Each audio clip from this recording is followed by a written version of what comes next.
Hey, you guys. Well, look at what's going on. It's been about a good 4, maybe 5 weeks since I planted these yams. And I planted these outside of my greenhouse because I know that potatoes do really well in the grounded soil out here. So I went on and did it out here. Look at the progress, you guys. These are my yams.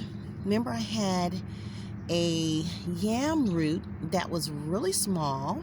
Okay, it was the smallest one and it had all the roots still on it and it was kind of dried out or whatever. But look what happened. Look what happened, you guys. I have 1, 2, 3, and then 4 little green little sprouts here.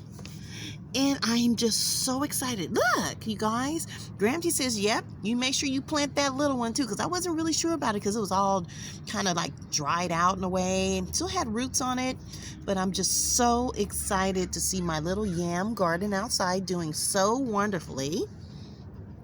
Oh, I'm so excited, you guys. Look at that. Oh my goodness, yams. Oh, wow. All right, so those are doing really well. So I just want to show you the difference of that. No difference in the one that I potted inside of the greenhouse. So there is a difference when you plant outside and then, of course, potted ones. So here we go. These are my backup red potatoes that I did as well, but there's nothing sprouting yet. No rush. They had roots on it as well. But here is something right here I just found. So let's see, that one right there, that little green thing right there. See right here? So we'll see what happens. Let's see what happens. I'm excited.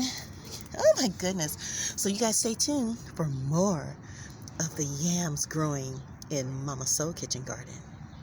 Stay tuned.